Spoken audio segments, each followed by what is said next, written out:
Welcome to Telugu focus TV. నేను మీ శ్రీనివాస్ రెడ్డి. తండ్రి బాటలోనే వైఎస్ షర్మిల నడుస్తుంది. అయితే అనుకున్నవన్నీ అలాగే జరుగుతాయా? అసలు ఆమె తండ్రి బాటలు ఏ విధంగా వెళ్ళబోతుంది? అసలు దాంట్లో సాధ్యాసాధ్యాలు ఏంటి అని తెలుసుకునే ముందు మీరు కనుక రాజశేఖర్ రెడ్డి అలాగే వైఎస్ షర్మిల గారి అభిమానులు అయితే వారికి సంబంధించి మరిన్ని వీడియోలు మీ ముందుకు తీసుకొస్తుంది మా తెలుగు ఫోకస్ టీవీ ఛానల్. కాబట్టి సబ్స్క్రైబ్ చేసుకుని పక్కనే ఉన్న బెల్ బటన్ ఒకటి మాత్రం మర్చిపోకండి. కాంగ్రెస్ పార్టీలో అధిష్టానం తీసుకునే నిర్ణయాలపైన కూడా ఆ పార్టీ నేతలు ముందుకు సాగాల్సినటువంటి పరిస్థితి ఉంటుంది. అది ఇప్పటి నుండే కాదు, ఎప్పటి నుండో మనం చూస్తున్నాం. క్షేత్రస్థాయి నాయకులు నిర్ణయం తీసుకున్నా సరే అది అమలు చేయడం అనేది కూడా కేంద్రంలో ఉండేటువంటి అధిష్టానం మీదనే ఉంటుంది.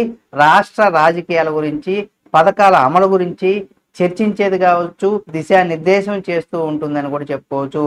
రాష్ట్ర నాయకులకు ఏ పదవులు ఇవ్వాలనేది కూడా అధిష్టానమే నిర్ణయిస్తుంది.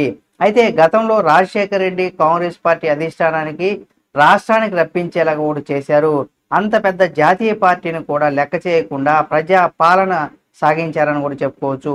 ఉమ్మడి ఏపీలో 2002 నుంచి 2009 వరకు కూడా ఆయన అన్ని ముందుండి నడిపించారని కూడా చెప్పుకోవచ్చు కాంగ్రెస్ పార్టీకి సంబంధించి కూడా. అయితే వైఎస్ఆర్ తాను చేసినటువంటి తాను చెప్పిన వారికి టికెట్లు ఇచ్చేలా కూడా చేయించుకున్నారు. తాను చెప్పిన పథకాలు జై కొట్టేలా కూడా వ్యవహరిస్తూ పాలన అనేది కూడా కొనసాగించారు. అధిష్టానం కూడా ఆయన మాటకు అడ్డు చెప్పలేదు. దీంతో వైఎస్ఆర్ ఎదురించే నాయకుడు అప్పట్లో ఎక్కడా కనిపించేవారు కాదు. ఆయనలాగా ఎవరు కూడా కనిపించలేదు అని కూడా చెప్పుకోవచ్చు. అధికారంలో ఉన్నప్పుడు అయితే ఆయన చెప్పిందే వేదంగా సాగింది. దానిపైన అప్పట్లో ఎన్నో విమర్శలు కూడా వచ్చినా వైఎస్ఆర్ లెక్క చేయలేదు.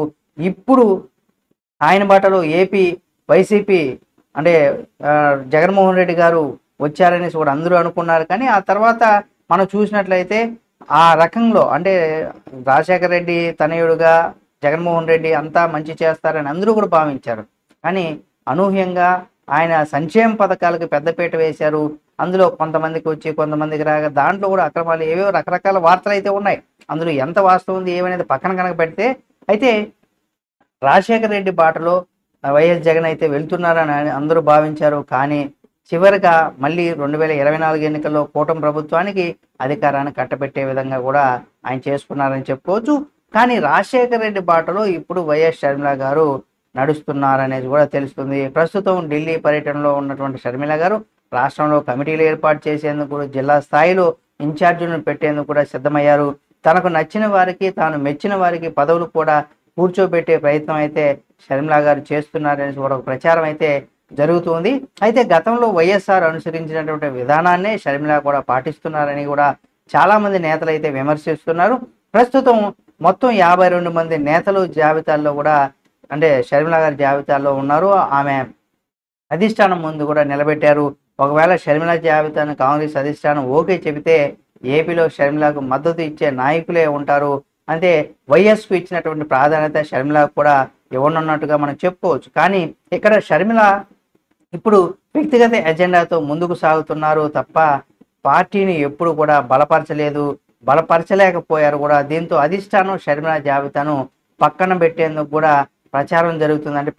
పెట్టేశారు అన్నట్టుగా కూడా ప్రచారం సాగుతుంది. అందులో ఎంత వాస్తవం ఉంది దానికి సంబంధించి కూడా మనం కొంత సమయం అయితే వేచి చూడాల్సినటువంటి పరిస్థితి కూడా ఉంది. ఒకవేళ షర్మిల చెప్పిన వారికే కనుక పదవులు దక్కితే ఇక ఏపీలో షర్మిలకు తిరిగి ఉండదు అని కూడా మనం అర్థం చేసుకోవచ్చు. కాంగ్రెస్ పార్టీని బలోపేతం చేయడంలో కావచ్చు, తన అన్న పార్టీ అయినటువంటి వైఎస్ఆర్ కాంగ్రెస్ పార్టీని కూడా ఇక భూస్థాపితం చేసే విధంగా కూడా ముందుకు వెళ్తుందని కూడా చెప్పుకోవచ్చు. ఇప్పుడు ఆమె మళ్ళీ కొత్తగా ఒక స్వరం వినిపిస్తుంది. వైఎస్ఆర్ కాంగ్రెస్ పార్టీని ఇది పిల్ల పార్టీ, పెద్ద పార్టీ అయినటువంటి కాంగ్రెస్ పార్టీలో కూడా విలీనం చేస్తే మేము స్వాగతిస్తామంటూ కూడా చెప్పుకోవచ్చు. దీనిలో ఏం జరుగుతుంది ఏమనేది కూడా రానున్న రోజుల్లో వైఎస్ఆర్ కాంగ్రెస్ పార్టీలో విలీనం అవుతుందా? విలీనం అయితే మళ్ళీ ఎలా కలిసి పనిచేస్తారు? ఇన్ని రోజులు అన్న జగన్మోహన్ రెడ్డి అన్యాయాలు చేశాడు, అక్రమాలు చేశారు అనుకుంటున్నటువంటి షర్మిల గారికి ఇప్పుడు ఒకవేళ అనూహ్యంగా పార్టీని విలీనం చేస్తే అప్పుడు అన్నతో కలిసి ఎలా ట్రావెల్ చేస్తుంది? అన్నతి ఇన్ని రోజులుగా వ్యతిరేకించినటువంటి షర్మిల ఏ విధంగా ముందుకెళ్తుంది? అలా కనుక వెళ్ళినట్లయితే ప్రజల్లో ఆమె పైన ఉన్నటువంటి నమ్మకాన్ని కూడా కోల్పోయేటువంటి అవకాశం ఉంటుంది. కాబట్టి మరి ఇటువంటి క్లిష్ట పరిస్థితులు ఏం చేయబోతున్నారనేది కూడా చూడాలి. దీనికి సంబంధించి మరిన్ని అప్డేట్స్ మీ ముందుకు తీసుకొస్తుంది మా తెలుగు ఫోకస్ టీవీ ఛానల్. కాబట్టి సబ్స్క్రైబ్ చేసుకుని పక్కన ఉన్నటువంటి బెల్ బటన్ ఒకటి మాత్రం మర్చిపోకండి.